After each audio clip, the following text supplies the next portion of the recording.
Glory, glory, Man United. Glory, glory, Man United. Glory, glory, Man United, as the Reds go marching on. Manchester United လို့အသင်းမျိုးမှာသင်းကောင်းဆောင်လက်ပတ်ကိုဝစ်ဆင်ခွင့်ရဖို့ဆိုတာမလွယ်ကူတဲ့ကိစ္စပါ United ရဲ့အသင်းကောင်းဆောင်ဖြစ်ခွင့်ရတဲ့ပထမဆုံးတောင်အမေရိကသားဟာဘယ်များဖြစ်မလဲ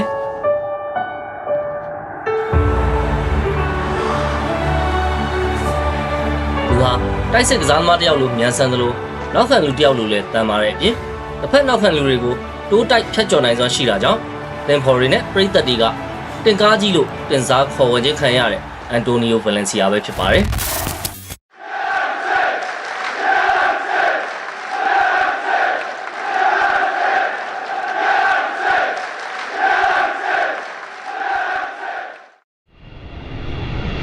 ဗယ်လန်စီယာရဲ့ဘဝဟာအောင်မြင်မှုတွေနဲ့စတင်ခဲ့တာမဟုတ်ပါဘူးအီကွေဒေါနိုင်ငံလာဂိုအာဂရီယိုဆိုတဲ့အမေဇုန်တောနက်နာကမြို့ငယ်လေးမှာမွေးဖွားခဲ့ပြီးအင်မတန်ဆင်းရဲတဲ့မိသားစုကကြီးပြင်းလာခဲ့တာပါငယ်စဉ်ကအမေနဲ့တူဖြော်ရည်ရောင်းခဲ့ရသလိုအဖေနဲ့လည်းလမ်းပေါ်ကပလင်းကုန်တွေကောက်ပြီးမိသားစုကိုလှုပ်ကြွေးခဲ့ရသူပါဖနက်တောင်မဝင်နိုင်လို့ဗလာခြေထောက်နဲ့ဘောလုံးကစားခဲ့ရပေမဲ့သူ့ရဲ့နှလုံးသားထဲမှာတော့ဘောလုံးကျယ်ဝန်းတစ်ယောက်ဖြစ်ရမယ်ဆိုတဲ့အိမ်မက်တွေအပြည့်ရှိနေခဲ့ပါတယ်သက်16နှစ်မှာတော့သူ့ဘဝအတွက်အလှည့်ပြောင်းတစ်ခုရောက်ရှိလာပါတယ်အီကွေဒေါရဲ့နာမည်ကြီးကလပ် El Nacional ကခြေစွမ်းစမ်းသပ်ခံဖို့ခေါ်ယူခဲ့တာဖြစ်ပါတယ်။ဒါပေမဲ့သူ့အဖေကတော့တားဖြစ်သူကိုပညာရေးပဲဆက်လုပ်စေချင်ခဲ့တာပါ။ဒါကြောင့်ပဲသူဟာအမေဖြစ်သူရဲ့အကူအညီနဲ့ဘတ်စကားလက်မှတ်ဝယ်ပြီးအဖေကမပြောဘဲမိုင်ပေါင်း160ကျော်ဝေးတဲ့မြို့တော်ကိုခိုးထွက်လာခဲ့ပါတယ်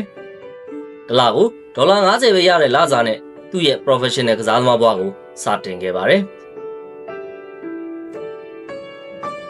El Nacional မှာခြေစွမ်းပြနိုင်ခဲ့ပြီးတဲ့နောက်စပိန်ကလပ်ဗလာရီယိုကိုရောက်ခဲ့ပေမဲ့အခွင့်အရေးမရခဲ့ပါဘူး။ဒါပေမဲ့2006ကမ္ဘာဖလားမှာတော့သူ့အကြောင်းကိုဘောလုံးကမ္ဘာကစတီလာကြပါတယ်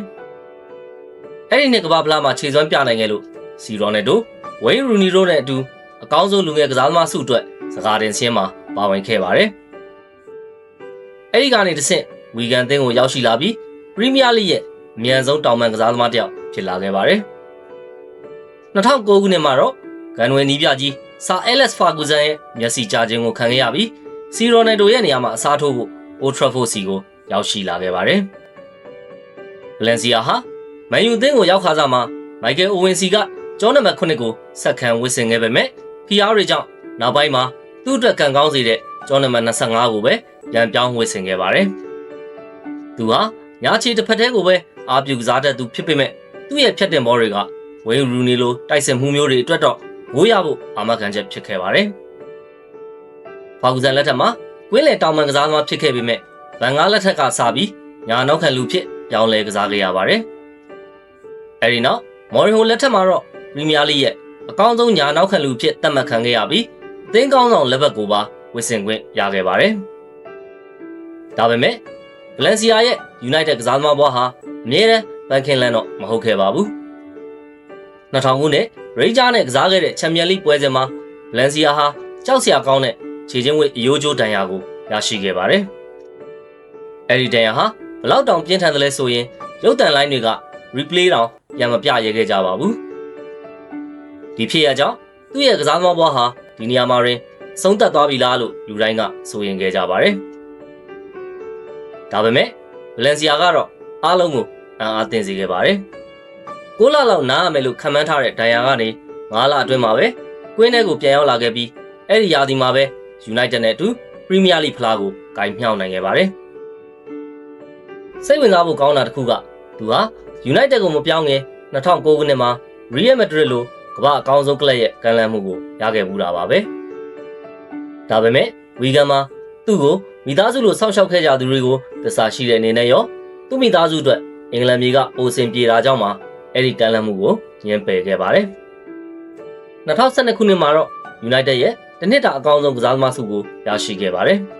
။သူဟာခေတ်သစ်ဘောလုံးလောကမှာညာချီတစ်ဖက်ထဲနဲ့ကစားပြီးနေရာတနေရာရလာခဲ့တဲ့ရှာရှာပါပါကစားသမားတူပါ။သူ့ရဲ့မြန်ဆန်တဲ့အချိန်နဲ့ တောင်တင်းခိုင်မာတဲ့ခန္ဓာကိုယ်ကြောင့်အသင်းဖော်တွေနဲ့ပရိသတ်တွေကသူ့ကို The Tank ဆိုတဲ့တင်ကားကြီးလို့တင်စားခေါ်ဝေခဲ့ကြပါတယ်။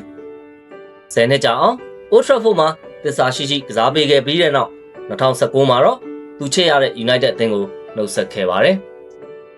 2021ခုနှစ်မှာဘောလုံးလောကကနေအနားယူခဲ့ပြီးလက်ရှိမှာတော့ Ecuador မှာ